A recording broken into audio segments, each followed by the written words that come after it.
नमस्कार दोस्तों, लीजिए प्रस्तुत है कहानी असली चेहरा। कहानी पसंद आए तो लाइक करें, शेयर करें और अगर अभी तक आपने हमारे चैनल को सब्सक्राइब नहीं किया है तो प्लीज़ सब्सक्राइब कर लें। नई कॉलोनी में आए हुए मुझे काफ़ी दिन हो गए थे, किंतु समय अभाव के कारण किसी से मिलना जुलना नहीं हो पाता था। इसी वजह से किसी से मेरी कोई खास जान पहचान नहीं हो पाई थी। स्कूल में टीचर होने के कारण मुझे घर से सुबह 8 बजे निकलना पड़ता और 3 बजे वापस आने के बाद घर के काम निपटाते निपटाते शाम हो जाती थी। किसी से मिलने जुलने की सोचने की फुर्सत नहीं मिल पाती थी। मेरे घर से थोड़ी दूर पर अवंतिका का घर था। उसकी बेटी योगिता मेरे ही स्कूल में और मेरी ही कक्षा की विद्यार्थी थी। वह योगिता को छोड़ने बस स्टॉप पर आती थी। उससे मेरी बातचीत होने लगी। फिर धीरे धीरे हम दोनों के बीच एक अच्छा रिश्ता कायम हो गया। फिर शाम को अवंतिका मेरे घर भी आने लगी। देर तक इधर उधर की बातें करती रहती। अवंतिका से मिलकर मुझे अच्छा लगता था। उसकी बातचीत का ढंग बहुत प्रभावशाली था। उसके पहनावे और साज श्रृंगार से उसके काफ़ी संपन्न होने का एहसास भी होता था। मैं खुश थी कि एक नई जगह अवंतिका के रूप में मुझे एक अच्छी सहेली मिल गई है। योगिता वैसे तो पढ़ाई में ठीक थी, पर अक्सर होमवर्क करके नहीं लाती थी। जब पहले दिन मैंने उसे डांटते हुए होमवर्क न करने का कारण पूछा, तो उसने बड़ी मासूमियत से जवाब दिया, पापा ने मम्मी को डांटा था, इसलिए मम्मा रो रही थी और मेरा होमवर्क नहीं करा पाई। योगिता आगे भी अक्सर होमवर्क करके नहीं लाती थी और पूछने पर कारण हमेशा मम्मा पापा का झगड़ा ही बताती थी। वैसे तो मात्र एक शिक्षिका की हैसियत से घर पर मैं अवंतिका से इस बारे में बात नहीं करती, पर वह चूंकि मेरी सहेली बन चुकी थी और फिर प्रश्न योगिता की पढ़ाई से संबंधित था, इसलिए एक दिन अवंतिका जब मेरे घर आई तो मैंने उसे योगिता के बार बार होमवर्क न करने और उसके पीछे बताने वाले कारण का उससे उल्लेख किया। मेरी बात सुन उसकी आंखों में आंसू आ गए और फिर बोली, मैं नहीं चाहती थी कि आपके सामने अपने घर की कमियां उजागर करूं, पर जब योगिता से आपको पता चल ही गया है हमारे झगड़े के बारे में, तो आज मैं भी अपने दिल की बात कहकर अपना मन हल्का करना चाहूँगी। दरअसल मेरे पति का स्वभाव बहुत खराब है।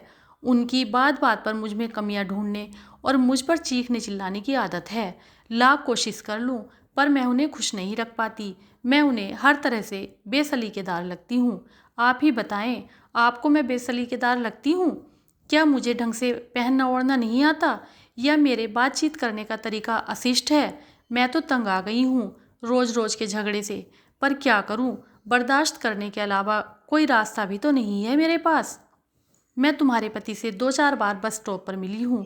उनसे मिलकर तो नहीं लगता कि वे इतने बुरे मिजाज के होंगे, मैंने कहा। किसी के चेहरे से थोड़े ही उसकी हकीकत का पता चल सकता है। हकीकत क्या है यह तो उसके साथ रहकर ही पता चलता है, अवंतिका बोली। मैंने उसकी लड़ाई झगड़े वाली बात को ज़्यादा महत्व न देते हुए कहा, तुमने बताया था कि तुम्हारे पति अक्सर काम के सिलसिले में बाहर जाते रहते हैं।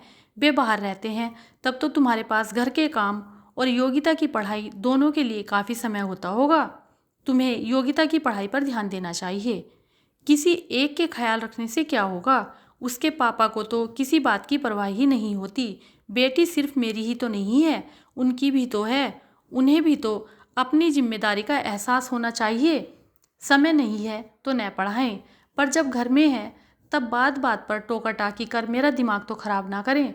मैं तो चाहती हूँ कि ज़्यादा से ज़्यादा दिन वे टूर पर ही रहें। कम से कम घर में तो शांति रहती है। अवंतिका की बातें सुनकर मेरा मन खराब हो गया। देखने में तो उसके पति सौम्य सुशिक्षित लगते हैं, पर अंदर से कोई कैसा होगा यह चेहरे से कहाँ पता चल सकता है। एक पढ़ा लिखा उच्च पदासीन पुरुष भी अपने घर में कितना दुर्व्यवहार करता है, यह सोच सोचकर अवंतिका के पति से मुझे नफरत होने लगी।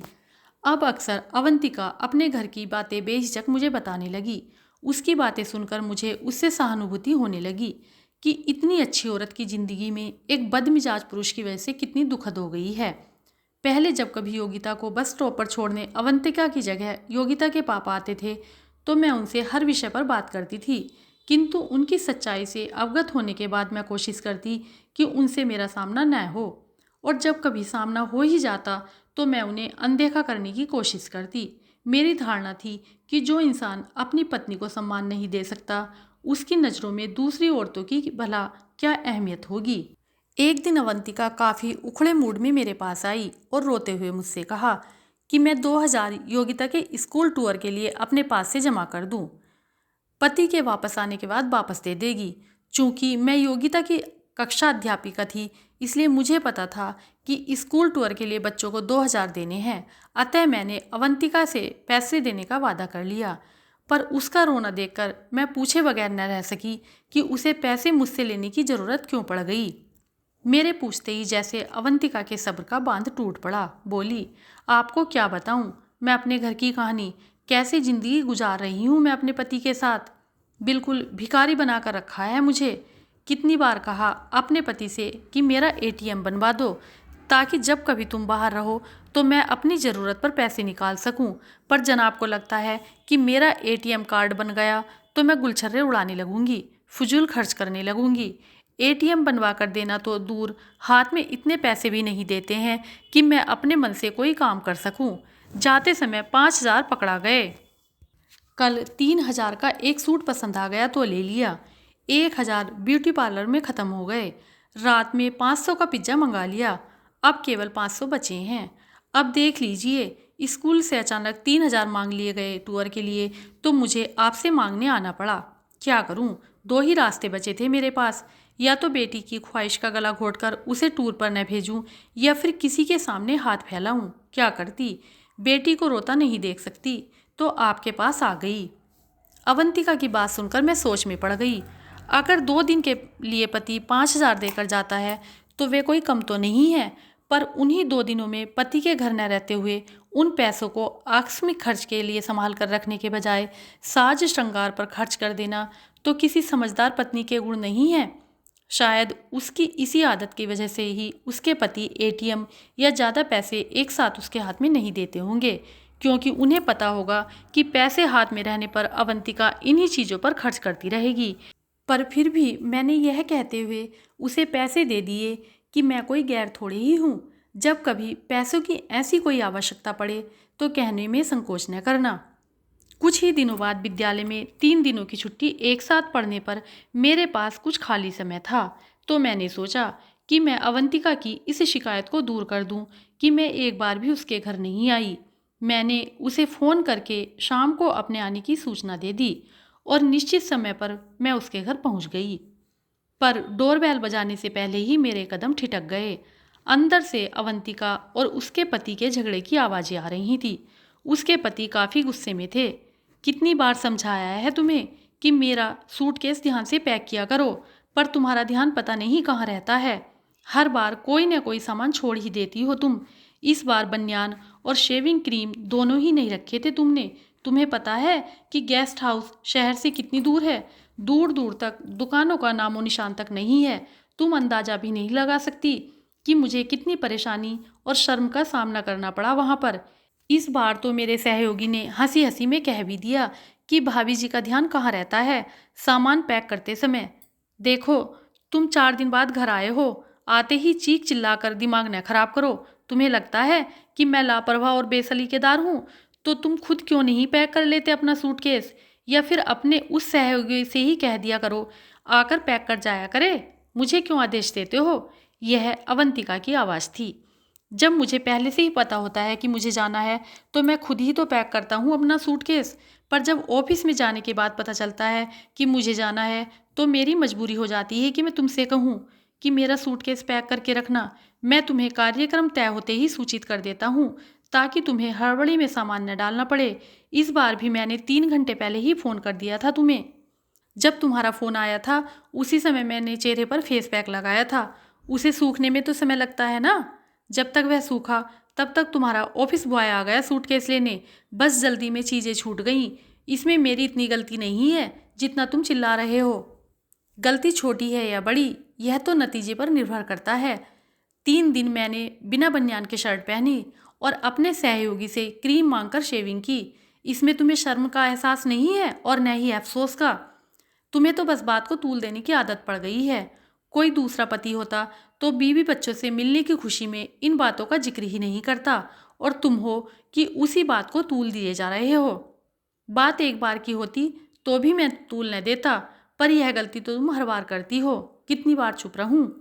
नहीं चुप रह सकते हो तो ले आओ कोई दूसरी जो ठीक से तुम्हारा ख्याल रख सके। मुझ में तो बस तुम्हें कमियां ही कमियां नजर आती हैं।